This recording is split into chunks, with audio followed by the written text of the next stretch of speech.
هل أنا فعلا أقدر أستغنى عن هذا الشيء وعن استخدامي للسوشيال ميديا لمدة 45 يوم؟ في الحقيقة أنا أشك في ده، ولكن أنا قد التحدي وأحاول أمنع وأملك كل الثغرات الممكنة اللي ممكن تخليني أرجع لاستخدامه تاني. فخلينا نخوض مع بعض هذه التجربة ونشوف إيه اللي ممكن أعمله علشان أخليها تبقى تجربة ناجحة بإذن الله. طبعا انتوا عارفين اني مدمن، ولو مش عارفين فمعنى كده ان انتوا مش متابعين جيدين وما شفتوش الفيديو اللي فات اللي عملته، لان الفيديو ده يعتبر تكمله ليه، محاوله حل مشكله الادمان اللي اتكلمت عنها والحلول اللي حاولت اني اوصل لها والحاجات اللي استخدمتها عشان اخلي هذه التجربه ناجحه باذن الله.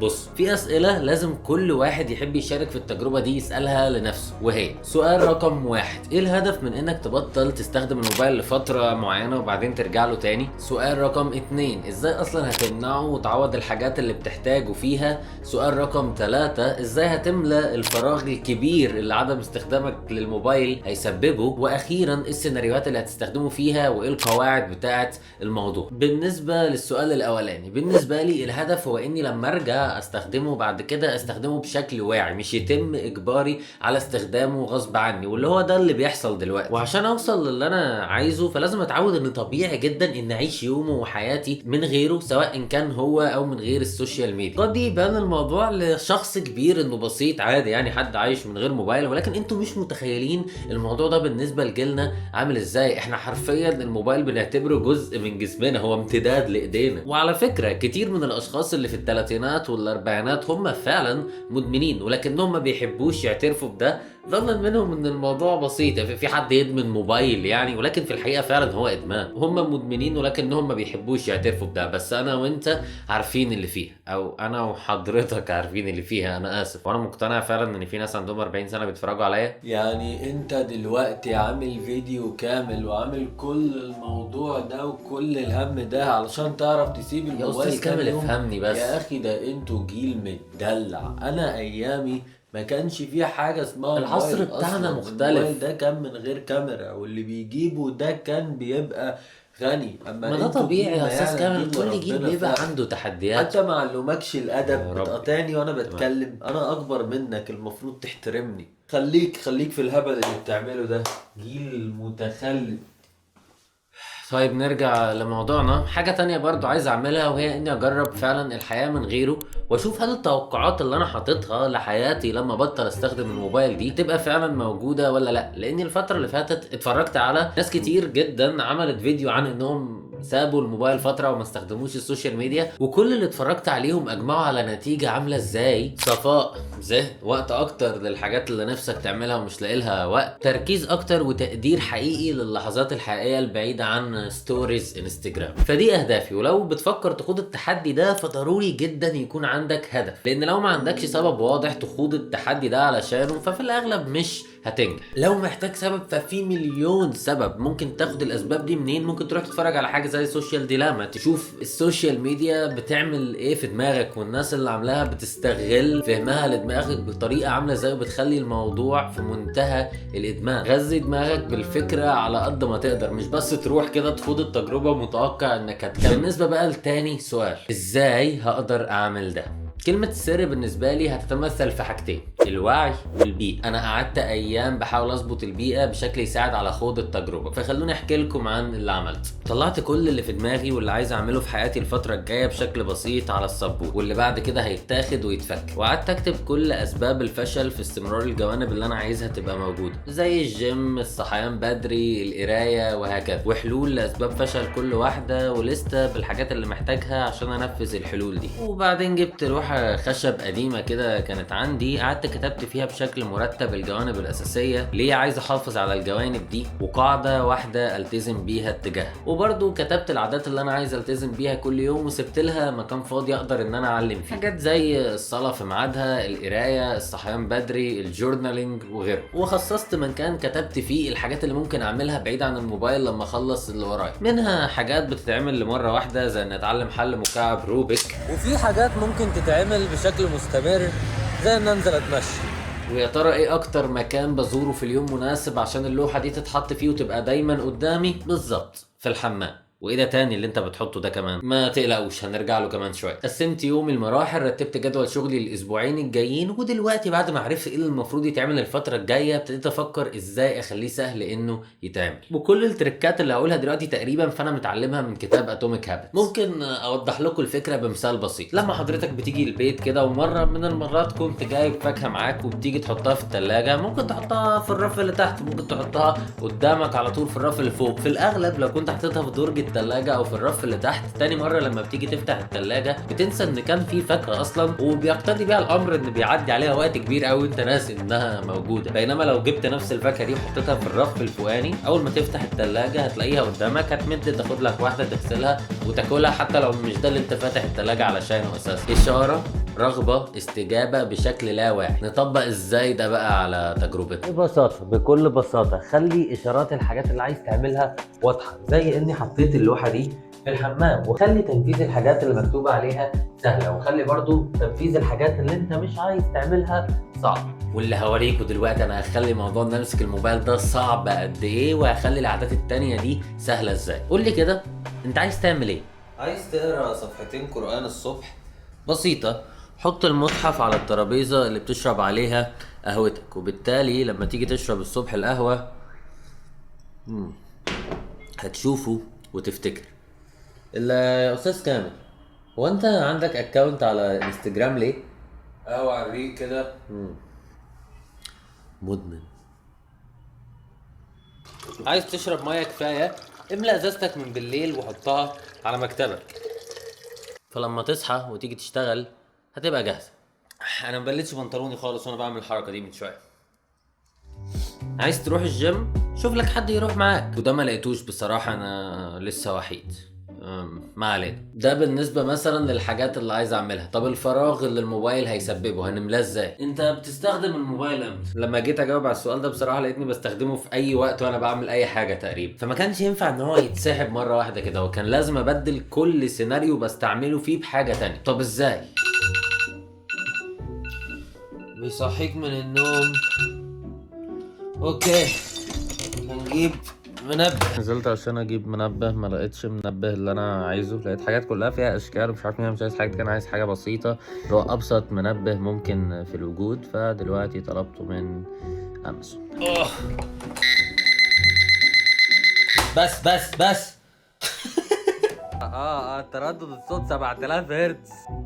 تقول لي جابكوا هنا يعني خلاص بقينا اصحاب لدرجه انكم بقيتوا بتدخلوا عليا الحمام عادي؟ اللي عايز اقوله انك لما تيجي تدخل الحمام الصبح، بدل ما تقعد تقلب ساعه في الفيسبوك وحتى ما تركزش مع ممكن بكل بساطه يبقى عندك الكتب هنا، تختار لك كتاب وتقعد تقرا في واحد، لان مفيش غيره قدامك ومعكش حاجه تانية وهو ده اللي قصادك. عصفورين بحجر دي، خلي بالك، قرايه اكتر واسرع وفي نفس الوقت مالي فراغ الموبايل. ايدك بتاكلك وانت شغال وبتروح تمسكه وتقعد تقلب، بسيطة. حط مكانه حاجة تانية زي الروبيك كيوب. انا جربت فعلا في يوم ابدله بالروبيك كيوب، واللي لقيته فعلا ان انا ايدي بتبقى عايزة تلعب في حاجة، فعلا ايدي بتروح لحاجة ما بتلاقيهوش، فبتلاقي حاجة تانية تلعب فيها. بتدخل تعمل اكل وبتبقى عايز تسمع حاجة. اوكي كده لقينا لازمة لتابلت الثانوية، هتجيبه تحطه في المطبخ، ولما تدخل تشغل عليه حاجة تسمعها وانت بتعمل اللي بتعمله. حد يقول لي انت مشغل الفيديو بتاعك ليه؟ عشان ما اعلنش لحد تاني مثلا، عشان انا عندي 1,000,000 سبسكرايبر. وبالمناسبة يا ريت محدش يتذاكى ويقول لي ما انت بتستعمل التابلت اهو. التابلت ما عليهوش غير يوتيوب وهنزل عليه واتساب، وكلنا عارفين مدى عقم هذا الجهاز، وانه فعلا مش الجهاز المصمم عشان تفضل قاعد عليه، انت بتروح له لما فعلا بتعوز منه حاجة، وده اللي انا عايز اوصل الموبايل ليه. طيب دي اعتقد كده السيناريوهات خلال يومنا: الحمام، المطبخ، الشغل. ما بعد اليوم بقى، احنا اتفقنا اننا نخلي الحاجات اسهل، وعملنا ده مع الكتب مع القرآن، فاحنا برضو عايزين نسهل الامور الترفيهية اللي هتتعمل بعد ما اخلص. ومن اكتر الحاجات يمكن اللي انا ممكن اضيع وقتي فيها هي الافلام. فبكل بساطة حملت مجموعة من الافلام اللي انواعها مختلفة ورتبتهم على الديسكتوب. هنا مثلا الافلام الاجنبي، هنا العربي الكوميدي الخفيفة، هنا شوية دوكيومنتريز، وبقوا موجودين دايما على الديسكتوب، وبالتالي انا بمجرد بس ما افتح اللابتوب واجي اقعد عليه كده هلاقيهم في وشي، وهيبقى سهل عليا بقى اشوف ذوقي رايح لفين دلوقتي واختار من اللي موجودين قدامي. وفي حاجات لسه عايز اجهزها بعيدا عن الافلام لسه ما جهزتهاش بصراحه، بس هي فكره واحده، اللي عايز تعمله جهزه بشكل يخليك مش محتاج حتى تفكر في انك تعمله، خليه هو بنفسه يناديك يقول لك تعالى انا هنا اهو، تعالى اعمل كذا. فحاول تعمل كده مع اي حاجه انت فعلا عايز تعملها. طيب بقى ندخل على الشيء الاهم من كل ده، وهو ازاي همنع. بصوا انتوا استحملتوا افواره كتير في كل اللقطات اللي فاتت دي، فمعلش استحملوا معايا الافواره برضو اللي هعملها دلوقتي. انا مش عايز اضحك على نفسي وعايز انجح في اني اخوض التحدي ده، فكان لازم ابذل مجهود في شويه الحاجات دي واخليها فعلا مساعده بشكل كبير جدا، وفي نفس الوقت انا عايز استفيد وما اضحكش على نفسي. فمستعدين؟ يلا بينا. مسحت كل ابلكيشنز السوشيال ميديا من على الموبايل فيما عدا يوتيوب وواتساب، دول بالنسبه لي مش مضرين باي شكل يعني، وسبت عامه على الموبايل الابلكيشنز اللي هيكون متاح لي ان استعملها في السيناريوهات اللي هنتكلم عنها كمان شويه، واي حاجه مش متاح ليا ان استعملها مسحتها. عملت ساين اوت من على الديسكتوب من فيسبوك انستجرام تويتر، والبوينت هنا كمان ان انا عشان ارجع اعمل ساين ان فلازم يبعت لي كود على الموبايل، واللي هو اصلا مش هيبقى معايا. هل انا هكتفي بذلك؟ لا، حملت اكستنشن على كروم بتقفل السايتس ودخلت فيها تويتر وفيسبوك وانستجرام وخليتها تقفلهم. هل بس حتى هتقفلهم؟ لا، هي كمان هتخليني لو دخلت على اي سايت فيهم هتحولني على طول على صفحة التاسكات اللي عليا، وبالتالي اللي هو خلي عندك دم بقى داخل فين، في حاجات قدامك اهي. طيب يا نور بس انت اللي بتعمله متوقف على انك تبقى موجود على السوشيال ميديا. حد قال اني مش هبقى موجود؟ انا قلت مش هستعمل السوشيال ميديا. يعني هتعمل ايه؟ مش فاهم.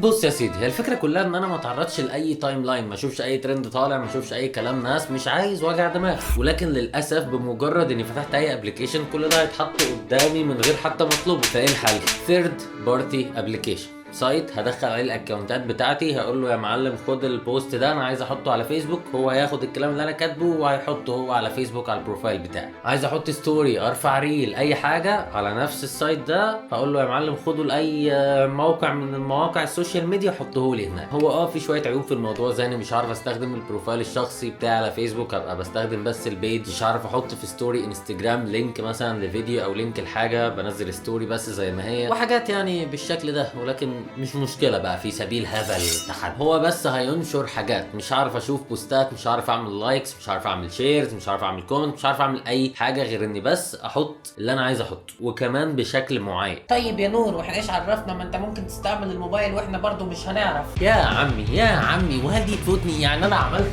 كل ده ودي اللي هتفوتني؟ يا راجل ده انا فكرت في الوقت اللي هدخل اقعد فيه في الحمام، دي اللي هتفوتني؟ يعني انا مهارتي في الحياه اساسا هي الاوفر ثينكينج. الفيديوهات اللي بعملها هي مش طالعه من اي حاجه غير اني بفكر كتير جدا، واللي ساعات التفكير ده ما بيبقاش ليه لازمه ولكن اهو. فانت متوقع ان دي فاتتني بجد؟ يعني بتحبطني ولكن هريحك. شفت انا بنهج عشان قمت لفيت الشويتين دول، شفت صحتي عامله ازاي يا جماعه؟ انا ما عنديش 20 سنه لسه. هريح. ليه عايز انزل الجيم؟ ادي السبب قدامكم. انا عايز ميه بجد. ولكن هريحك، في كل اسبوع هصور لكم سكرين تايم من الموبايل، وهيكون واضح فيه الحاجات اللي استعملتها والمده اللي استعملتها فيه، وهتكونوا اكيد فاهمين هل ده بره نطاق المسموح بالنسبه لي ولا لا، ولا لسه هقول القواعد دلوقتي. في الاغلب السكرين تايم ده هينزل في فيديو نهايه التجربه، مش متاكد لسه ان كان هينزل في شكل شورتس ولا لا، لان في حاجات هتنزل في شكل شورتس على مدار ال 45 يوم، فاتاكد انك عامل سبسكرايب ومفعل نوتيفيكيشنز عشان اي تحديث ينزل يوصل لك على طول. اما بقى بالنسبه اخيرا للقواعد، رقم 1، لو استعملت الموبايل هيكون أداة. يعني ايه؟ انا في حاجات عشان اكون صريح معاكم مش هقدر استغنى فيها عن الموبايل. انا بسافر كتير، ولما بسافر ببقى محتاج 100% الجي بي اس، ومش همشي اسال الناس على المكان اللي انا رايحه اللي هو في الاغلب اصلا ما بيكونوش عارفين. يا اخي انا في البلد اللي قاعد فيها بمشي في الشارع بجي بي اس. ونفس الموضوع برضو لو رايح الجيم، انا عايز اسمع حاجه. حد يقول لي طيب وفين التحدي؟ بجد انت كل اللي فات ده بالنسبه لك مش تحدي، واني بس اروح اسمع بودكاست ولا اغنيتين وانا بتمرن هو ده التحدي؟ هو خلاص التحدي باظ كده؟ هو مبدئيا في تحدي. يا لهوي، ممكن اكمل الفيديو دي فاصله والنبي؟ انا مش قادر استنى والله العظيم. عايز انام والله. لا والكاميرا هتفصل كمان. بص انا اسف بس انا هكمل، انا عايز انام بجد ومش قادر استنى اكتر من كده. ماشي، هو مبدئيا في تحدي على جنب كده، وهو ان مفيش سوشيال ميديا، ولكن هيظل التحدي في الاساس غرضه اللي احنا قلناه في اول الفيديو، مش التحدي في حد ذاته. وبصراحه لو ما خدتش معاه الموبايل في الجيم مش رايح الجيم، فايه الفايده؟ انتوا شفتوا دلوقتي نتيجه عدم مروحي عامله ازاي، فهل تحبوا ده بقى عشان احافظ على التحدي؟ مثلا لما اجي اصور فيديو زي ده وهبقى محتاج اصور كادر تاني زي ما شفتوا من شويه، فكل دي سيناريوهات، ولكن انتوا كده كده هتشوفوا السكرين تايم بتاعي وانا استخدمته فعليا في ايه. رقم 2، انت حر مره اسبوعيا. نوعا ما حاسس ان ده ضروري، والموضوع يخص هنا السوشيال ميديا اكتر ما هو يخص الموبايل في حد ذاته. لازم افتح بشكل اسبوعي اشوف مثلا الرسائل، اشوف في ايفنت مثلا معين بقى موجود عايز اروحه، اي حاجه بالشكل ده. وانا عارف اني ساعتها فعلا هفتح هلاقي في حوارات كتير انا مش عايز اعرف عنها حاجه. بعد ما قعدت اسبوع من غير سوشيال ميديا هفتح اشوف اللي انا عايز اعرفه وهقفل تاني. وساعتها في الاغلب برضه هفتح من على الديسكتوب، مش هحاول ان انا احمل الابلكيشنز ثاني على الموبايل وارجع امسحها ونفضل في الدوامه دي. قاعده رقم 3، يوتيوب وواتساب مش سوشيال ميديا بالنسبه لي. انا لا اصنف يوتيوب بالنسبه لي شيء ضار، بل هو مصدر الهام واكتر شيء مفيد ليا في حياتي. انا كنور بلا قيمه بلا يوتيوب، عشان تكونوا واضحين. مش بس اني بعمل فيديوهات على يوتيوب، ولكن انا اي حاجه اتعلمتها في حياتي متعلمها من يوتيوب. حتى ثانويه عامه ما كنتش اجيب فيها مجموع عدل من غير يوتيوب، وبصراحه عمري ما كنت مدمن عليه غير مؤخرا لما بقى فيه شورتس. ولكن انا كده كده مش هيبقى معايا الموبايل، فهتفرج عادي على الحاجات اللي انا بستمتع بيها وعلى الناس اللي بتلهمني وعلى التوتوريالز بتاعتي من غير اي مشكله. شويه حاجات زياده. ديسكليمرز بقى، مسموح لي انزل على السوشيال ميديا عن طريق الثيرد بارتي اب، فما تستغربوش لما انزل. ليا يوم في الاسبوع قد يختلف من اسبوع للتاني على حسب جدولي، ولكن انتوا هتشوفوا ان هو يوم واحد بس لما اجي اوريكم السكرين تايم وبس كده. اتمنى الرحله دي تعدي على خير واكون فعلا قد التحدي، لاني فعلا خايف جدا وعمال اسوف بقالي كتير في الفيديو ده، واصل عشان بس عايز اطلعه بشكل كويس. اصلي عايز اظبط البيئه بشكل عامل كده اهو علشان الدنيا تبقى ظابطه وبتاع. طب ما تخليه يوم الجمعه؟ طيب انا ما اعرفش لحد دلوقتي هينزل امتى علشان انا خايف ابطل استخدم الموبايل، ولكن فعلا لازم اتحط قدام الواقع، قدام الامر الواقع في اسرع وقت. طيب اخيرا تقدروا تتابعوني فين الفتره اللي جايه؟ الفيديوهات على يوتيوب هتنزل بشكل طبيعي جدا، وقبل اي فيديو هينزل عامه هعرفكم قبلها ميعاده في الكوميونتي تاب، فتاكدوا انكم بس مفعلين نوتيفيكيشنز وهكذا. برضو لو كان عندي كلام اقوله عن التجربه فهينزل في شكل شورتس هنا على يوتيوب. وكده كده السوشيال ميديا بتاعتي هتبقى شغاله، ما بيحصلش فيها اي حاجه غير ان انا بشير اللي بينزل على يوتيوب، مع ممكن بعض الحاجات الشخصيه اللي اتعملت مثلا بشكل بسيط كده في انستجرام، لو فعلا حسيت انها مستاهله ان انا اشغل الكاميرا واصورها وبتاع، لان الموضوع هياخد مجهود مش بس امسك الموبايل واتكلم. فبرضه لو حابب يعني تكون ملم بكل الدنيا فاعمل لي فولو على انستجرام. واخيرا انا عايز احط لي مكافاه لو قدرت انفذ التحدي ده. مش عارف بالظبط ممكن تكون ايه، بس انا نفسي انها تكون حاجه انا عايزها فعلا، وهتكون فعلا مكافاه، مش اللي هو يلا شوكولاتايه. وفي نفس الوقت انا مش نجيب سويرس عشان اجيب لي بلاي ستيشن 5 مثلا عشان 45 يوم. فمش عارف لسه، لو اي حد عنده اقتراح ممكن يقوله وبس كده. الايام اللي جايه دي هتكون صعبه وانا دبست نفسي دبيسه. انا قد التحدي، نور قد التحدي. فعلا صوته بيخرم الودن. حد يقول لي طبعا وهي دي مشكله، اقول له في الحقيقه لا دي ميزه، لكن هو صحاني النهارده فعلا قمت من النوم، ولما قمت من النوم رحت قفلت ورجعت انام تاني. ايه اللي دخلكوا في الحوارات دي كلها؟